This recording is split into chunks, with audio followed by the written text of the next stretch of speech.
Hey, welcome to the podcast. This is The Surge Effect, and I'm your host, Mike Surge. This podcast will be talking about anything and everything, life in general to current events and past events, and all things about this beautiful and wonderful world that we live in. And this podcast, well, it'll probably have an effect on you. Well, hello again, and welcome to another episode of The Surge Effect. In this episode, we're going to be talking about the media. Truth versus propaganda, and what's been going on lately, and of course, what's been going on for quite some time. Anyway, basically, over the years of watching the news and listening to the politicians, citizens, I'm sure they've been very confused. And what is real, what is not real, what is true, what is not true?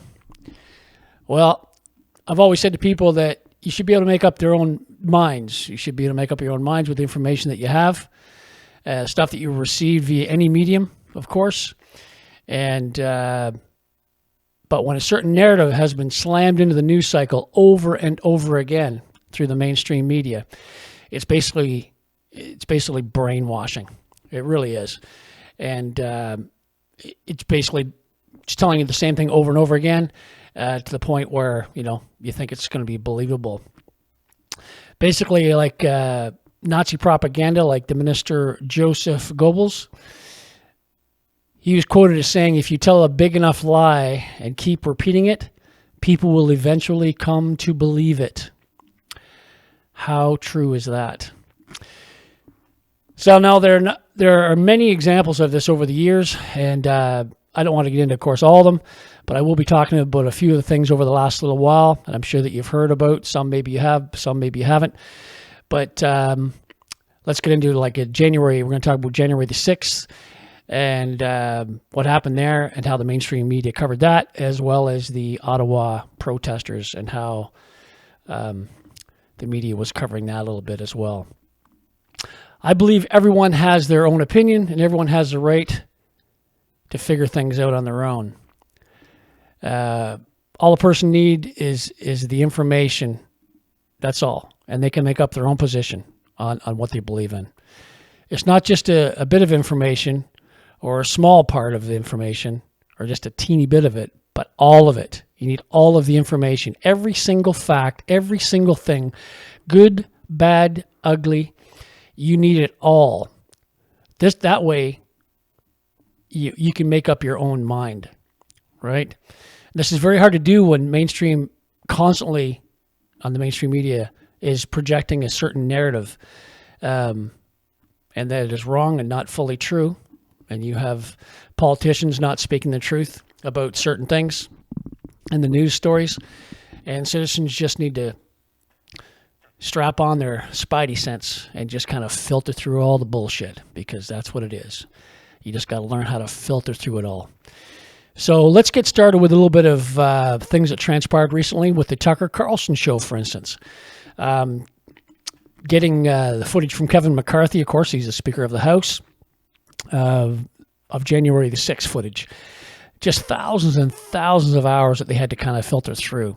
So I'm going to play a little bit of footage here that Tucker actually revealed that was not covered by the January 6th committee, and it was not reported in the mainstream media.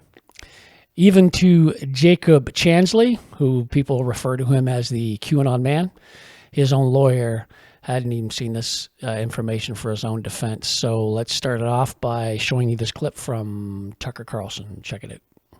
Famous person arrested that day was a Navy veteran from Arizona called Jacob Chansley, often referred to as the QAnon shaman. The so-called QAnon shaman. QAnon shaman. Someone named Q Shaman. Jacob Chansley became the face of January 6th, a dangerous conspiracy theorist dressed in outlandish costume who led the violent insurrection to overthrow American democracy.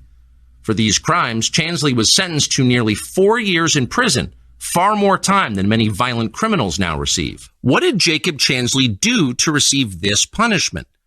To this day, there is dispute over how Chansley got into the Capitol building. But according to our review of the internal surveillance video, it is very clear what happened once he got inside. Virtually every moment of his time inside the Capitol was caught on tape, The tapes show that Capitol Police never stopped Jacob Chansley. They helped him. They acted as his tour guides. Here's video of Chansley in the Senate chamber. Capitol Police officers take him to multiple entrances and even try to open locked doors for him. We counted at least 9 officers who were within touching distance of unarmed Jacob Chansley. Not one of them even tried to slow him down. Chansley understood that Capitol Police were his allies. Video shows him giving thanks for them in a prayer on the floor of the Senate. Watch. Thank you, Heavenly Father, for giving the inspiration needed to these police officers to allow us in this building. So after watching this video, of course, the Democrats lost their minds because it doesn't suit their narrative of what they want you to believe happened that day. Don't get me wrong. The people that broke the law and they committed criminal acts, they should be punished or jailed or reprimanded for what they have done. All right? That's not the point. But what about the 99% of those who didn't do anything except for they just wanted to voice their concerns and protest peacefully, and they didn't break any laws? So here's Chuck Schumer. He's very upset, as always. Chuck Schumer always looking down when he's reading stuff. He never looks up at the camera. He's referring to what Tucker just showed, and his remarks were released on the House floor, and this is Chuck Schumer. Check him out.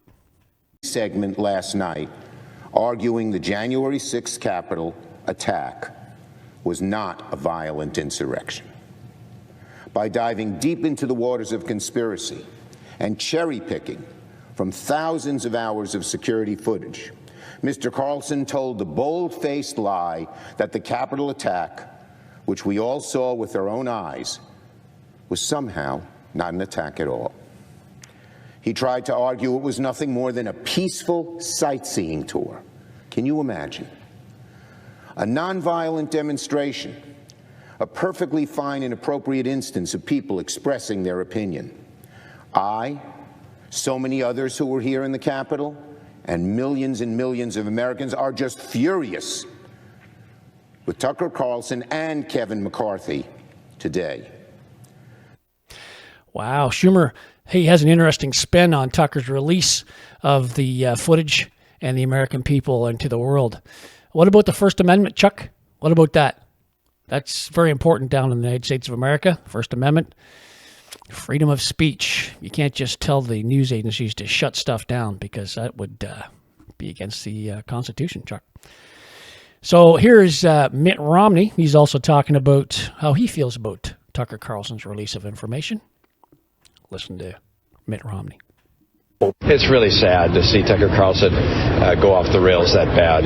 The American people saw what happened on January 6th. They've seen the people that got injured. They saw the damage to the building. You can't hide the truth by selectively picking a few minutes out of tapes and saying this is what went on. So Romney basically said at the end of that the January 6th committee, what they did, basically, they did the same thing he just talked about, cherry picking. So they just took film footage that they thought, would suit their narrative and would go against Trump, of course, so that he won't run again in the 2024 election, right? So here's a little tweet from Shipwrecked Crew at Substack.com. This is what they said in a tweet. The line drawn by politicians over Tucker Carlson playing of previous undisclosed video is very discerning. GOP politicians who do not want Trump 2024 to gain traction are criticizing Carlson because January 6th is the silver bullet keeping Trump from being a candidate. So there's a spin, but hey, why do they keep hammering this stuff, right? That's the thing you got to ask yourself. Once again, you're kind of filtering through the bullshit, right? So here's going to be a clip of Tulsi Gabbard. Tulsi Gabbard used to be a Democrat from Hawaii. She is a proud military veteran, this lady. And this is her testifying at one of the hearings. Listen to what Tulsi Gabbard had to say. More recently, U.S. Senator Mitt Romney accused me of treason, a crime that is punishable by death under our laws. I challenged him to back this serious allegation up with evidence. What was this based on? There was no response, no explanation, no evidence, and certainly no apology. Now, these accusations are often shrugged off as, well, hey, it's politics. People say things about each other all the time. That may be easy for some of you to say, but for somebody who wears the uniform, this is serious. And it's serious not only to me, but to my fellow service members and veterans, every one of us making a decision at some point in our lives to raise our right hand, prepared and volunteering to lay our life down for this country. There was no response, no evidence, and certainly no apology from Romney. Surprise, surprise. So he can just say whatever he wants about Tulsi Gabbard, and no one shows any, he doesn't show any evidence, no factual information, and he called her a traitor. It's kind of pathetic, if you ask me, but these people get away with this stuff. It's crazy. So like I mentioned earlier, around the Capitol, who committed the acts of crime should be held accountable, there's no doubt. But on that note, anyone who lied to create a narrative or lied to the American people or the world should also be held accountable as well. So here's Joe Rogan talking on his Joe Rogan Experience, what he saw from Tucker Carlson's release. So watch Joe. Speaking of which, did you see the new video of the fucking QAnon shaman being led through the Capitol building by police? No. What happened there? You know, there's the story of the violent insurrection. Oh, yeah, of That's course. the narrative, It right? was, I mean, By the way, let's just be real clear. You shouldn't break into the Capitol building. You shouldn't be trying to overthrow the government. You shouldn't be trying to get out there and say that the election was false when you don't exactly know. You're just buying into it, and then you all invade the Capitol. Wasn't good. Wasn't a good look for America. Wasn't good for any of the people there. Nothing was good about January 6th. Let's be real clear. But when you watch the video of that guy being led around through the Capitol building by police, they're basically giving him like a tour. They're talking to him and hanging out with him. At one point in time, it's him, and there's like 6 police officers around him, and they're not arresting him. They're not throwing him to the ground. There's no violence at all. Like, I don't think what that guy did was good. I don't think what any of those people did was good. It wasn't smart to barge into the Capitol and take pictures of your feet on Nancy Pelosi's desk. It's stupid. It's a crime. But they were leading him around. Like, the cops were talking to him and hanging out with him. They weren't like arresting him immediately. It wasn't like he was this violent guy who broke in and started smashing things. They stayed between the velvet ropes. Watch the video. Yeah. Have you seen the video? No, I have not seen the video. See if you can find it, because Tucker Carlson highlighted it on his television show, and now everybody's up in arms because it's coming from Tucker. But it should be coming from the New York Times too. It should be coming from everybody. So Joe's right, it should be coming from everybody. All news outlets should be reporting this stuff, but they won't, because it doesn't fit their narrative. Just like saying there were 5 cops killed on January 6th. This too was a lie. Watch Tucker Carlson explain this about the police officers. Watch this clip.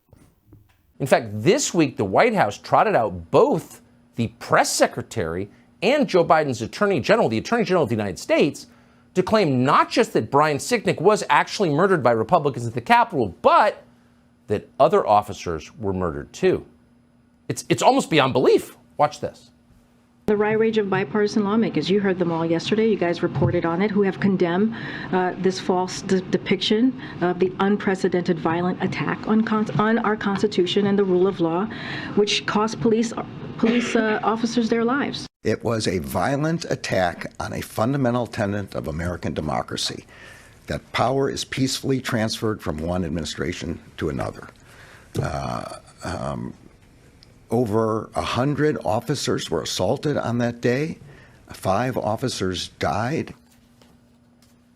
5 officers died on that day. Now, that's just not some guy on Twitter. That's the Attorney General of the United States. That's a man whose honesty is central to his job. If you had a choice between IQ and integrity in an Attorney General, of course you would go with integrity because it's essential.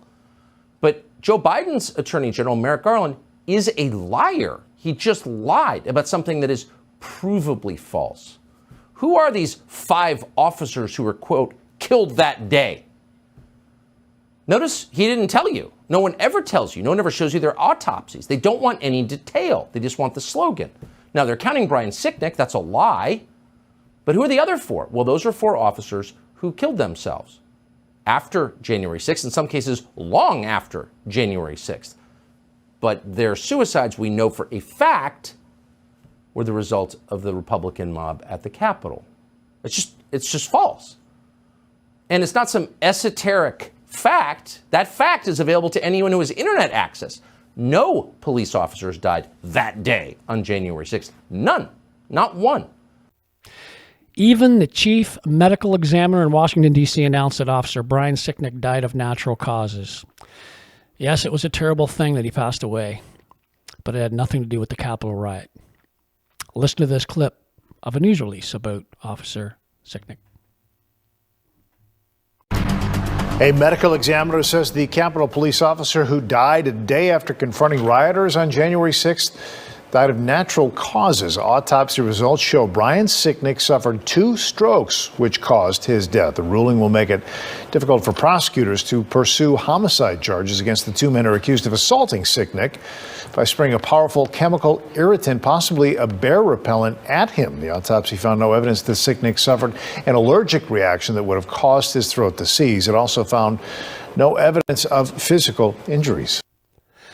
Once again, it was a terrible thing that he passed away, but it was not related to the rioters, and the mainstream media would have you believe that it was. That in itself should make you question other things as well that have transpired in other countries, like ours, Canada. That was covered in I've covered this in other podcasts as well, about Canada and what happened with the Ottawa truckers. I've covered that. Anyway, let's hear about Matt Taibbi and Douglas Murray, what they have to say. They were at a town hall debate called the Munk Debates here in Canada. Have a listen to some of their statements during this debate. Listen to Douglas Murray talking about what the media, basically, what they did, up in Ottawa. Have a listen to this. Now Canada has become really interesting. It became interesting in January and February of this year. Why? Because you had protesters in Ottawa. Really interesting. When people come out in large numbers, and you know what the job of reporters is? The job of reporters is to go out and say, why are you on the streets? What brought you here?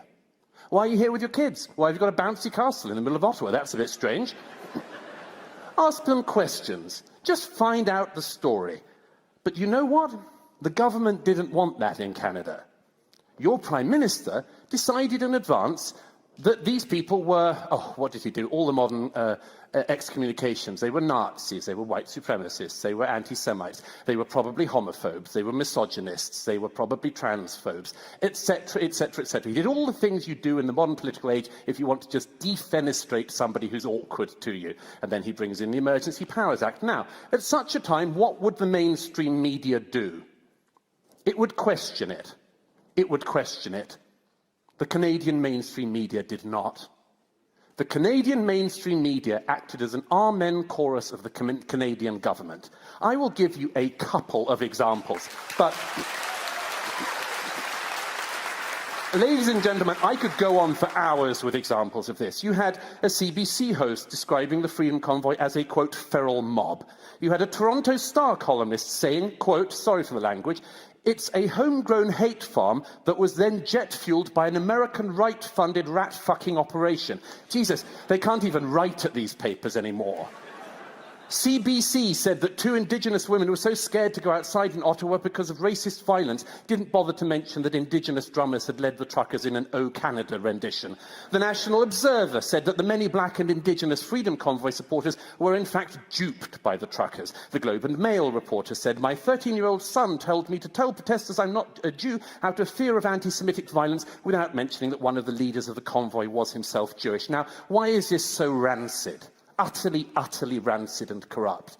Because in this country, your media, your mainstream media, is funded by the government. a totally corrupted system. In 2018, election year, coincidence, the Canadian media has given $595 million over 5 years. The Toronto Star estimated it was going to be getting $3 million from the government in the first half of the year.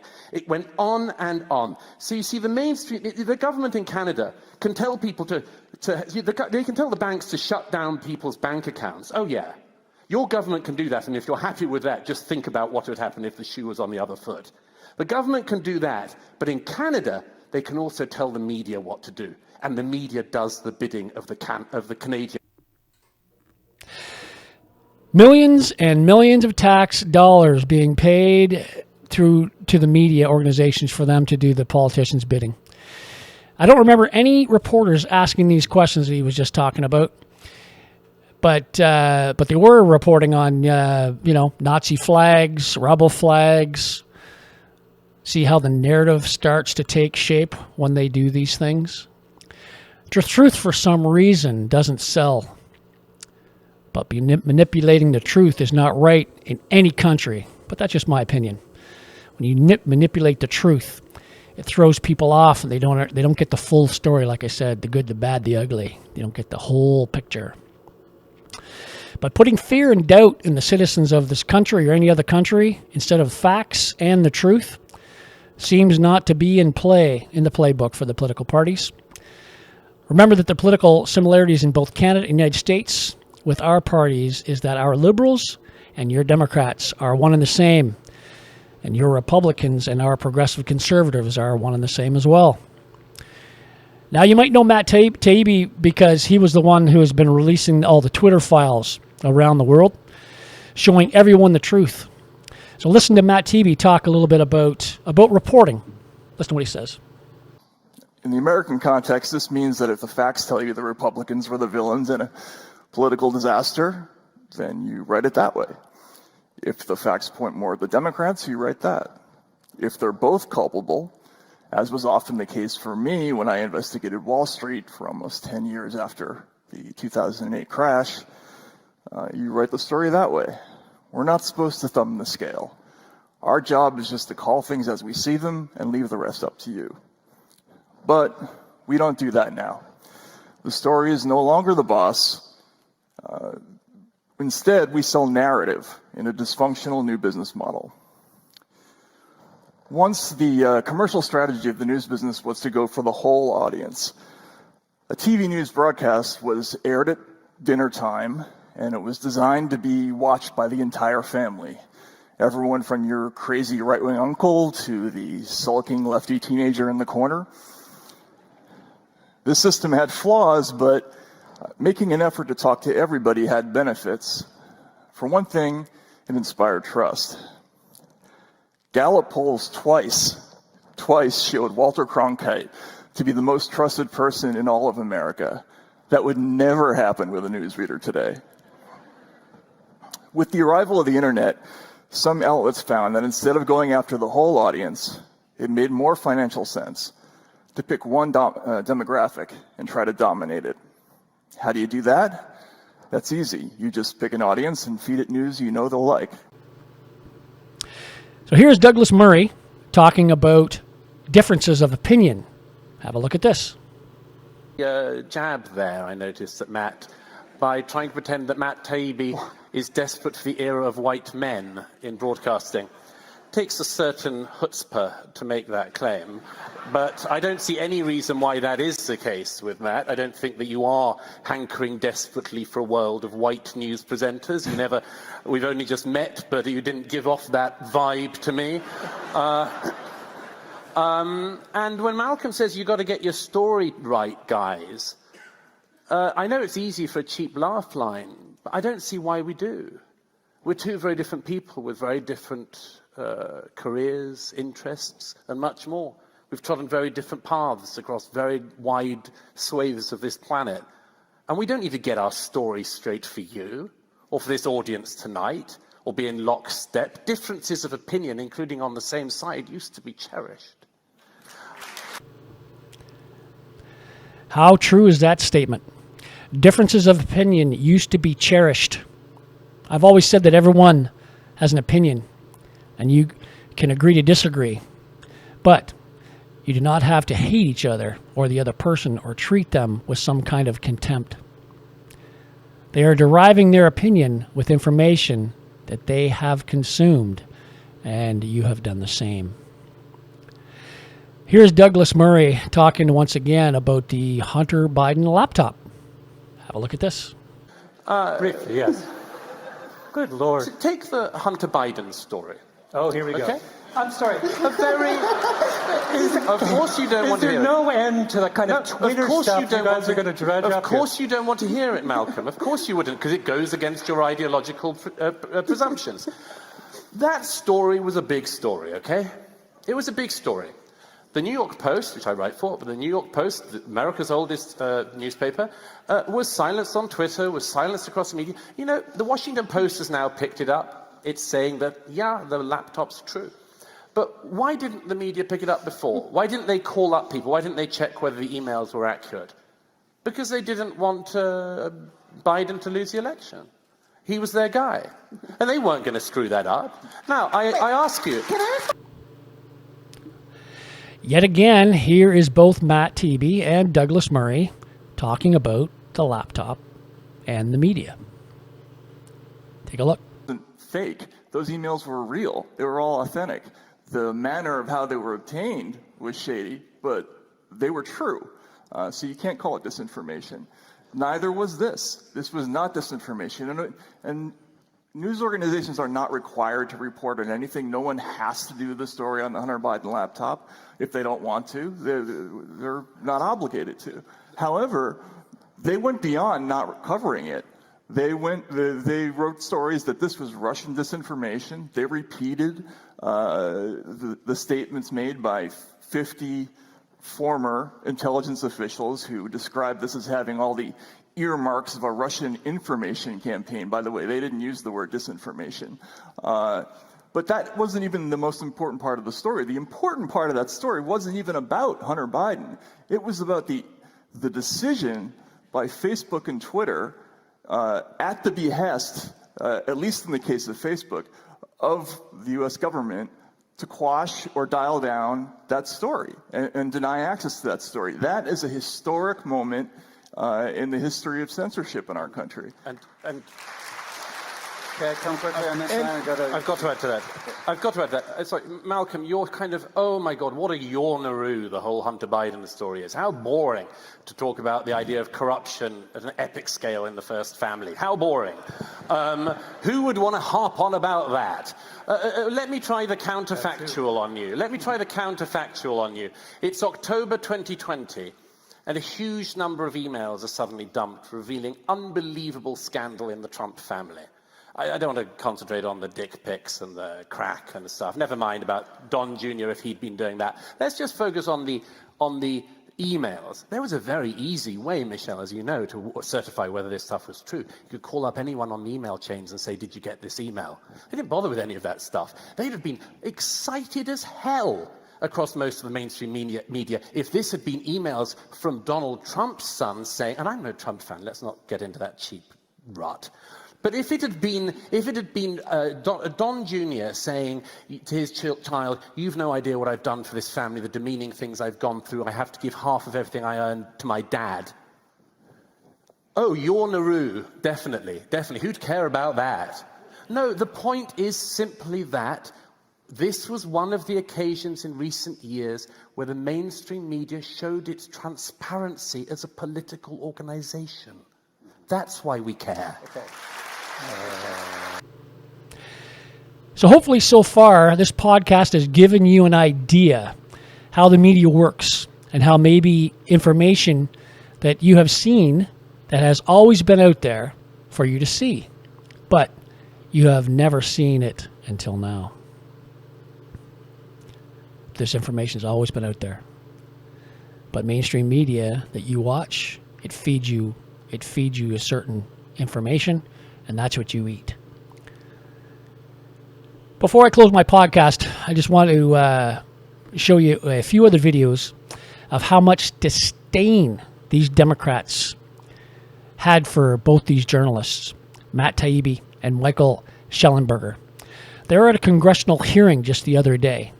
They were talking about the Twitter files, and of course, they were being abused by these liberals for trying to share the truth. They're just simply trying to share truth. Let that sink in for a second. Anyway, have a look at some of these Democrats and how they treated these two journalists. Have a look. And their oligarch-controlled internet research agency interfered in the 2016 election via this social media disinformation campaign. Do you believe that? Mr. Congressman, my disagreement with the issue is... I think this is basically a yes or no question. Either you think so or you don't, and I don't have a lot of time, so... Okay, well then I'm going to answer not in the sense that you're putting it. Okay. I think all countries engage in offensive information operations. The question is scale. Do you believe that the Russia Twitter files engaged in hacking, reclaiming my time? This is how it works now. I'll ask the questions and you try to provide an answer if you can. Across 3 decades involve sources who have motives. Every time you do a story, you're making a balancing test between the public reclaiming interest. my time. Thank you very much. Okay. I ask you this because before you became Elon Musk's hand-picked journalist, and pardon the oxymoron, you stated this on Joe Rogan's podcast about being spoon-fed information, and I quote, "I think that's true of any kind of journalism," and you'll see it behind me here. "I think that's true of any kind of journalism. Once you start getting handed things, then you've lost. They have you at that point, and you got to get out of that habit. You just can't cross that line. Do you still believe what you told Mr. Rogan? Yes or no? Yes or no?" Yes. Good. Now, you crossed that line with the Twitter files. No. Elon Musk, it's my time. Please do not interrupt. I wasn't privy to that part. Have you seen the consent decree? No, I have not. Okay, well, the consent decree is concerned with user data, which would be probably the reason that they were concerned if they're giving files to journalists that potentially data about users as well as data about individuals and employees would be given to them. My understanding So is I that didn't they ask didn't a ask- question. I didn't ask you a question, sir. Okay? And small, like mine. Mr. Congressman, And may it I should ask be a a question? bipartisan goal. No, you don't get to ask questions here. Okay. It should be a bipartisan goal to ensure that Americans and only Americans determine the outcome of our elections, not fear-mongering. And I hope that you can actually take this with you, because I honestly hope that you will grapple with this. That it may be possible that if we can take off the tinfoil hat, that there's not a vast conspiracy, but that ordinary folks and national security agencies responsible for our security are trying their best to find a way to make sure that our online discourse doesn't get people hurt or see our democracy undermined. Information and a hack and leak operation? No, I don't disagree. Okay, Mr. Taibbi, do you disagree with those two indictments? Well, indictments aren't a thing to disagree. Do you disagree? There are about 40 or 50 pages. Do you disagree with the evidence outlined in those indictments? Well, indictments are just charges. I just asked you, do you disagree with the evidence included in those indictments? Yes or no? I'm not on the jury of that case. I couldn't possibly say yes or no. Okay, because you said earlier, I believe, that you did not see Russia, you could not confirm that Russia interfered in our election in 2016, that you don't believe that. Is that your testimony here today? You don't believe that they did? I think it's possible that they may have on a small scale, but certainly not to what's been reported. What's been reported or what's been included in the indictments? Well, again, indictments are allegations. They're not proof. And I understand. It's pretty detailed allegations. In the Mueller indictment, by the way. You should go read the indictment and then come back and tell us if you actually think there's no proof of it. Well, but let me move on. Let me move on, please. By the way, when please, let me move on. That's how this works. You should know that by now. I think it's just disgusting how these journalists are being attacked by these Democrats. About the information coming from Twitter files, it clearly shows that the government interfered with tweets. That the government was okay with Twitter when it was being controlled by the Democrats. But now that Elon Musk owns it, nobody owns Elon. And the Dems don't like that. That's for sure. The truth is the truth, period. And the media has a right and an obligation to report the news. Give that news to the citizens. Make sure they have all the information about a topic or a situation. And then let each individual decide from the information whether they believe it or not. It's really that simple. Well, what the hell ever happened to just honest reporting and journalism? Where are all the good journalists who will risk everything to get a story out so that the citizens of this world get the whole picture and not just parts of it? Or bits and pieces of it, and all this misinformation. Where are they? I ask you, where are they? I wish some of them would step forward and start showing the truth, what the truth really is. There's so much going on in Canada, and there's so much going on in the United States and other countries around this world. Citizens of all these countries and the world need to know the truth. They need to know the truth. That's all.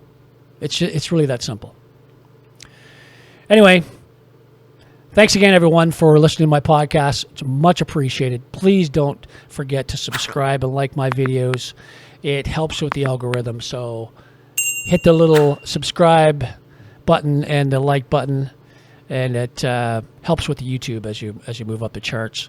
And ring that little bell as well, and you'll be notified for future videos that I post.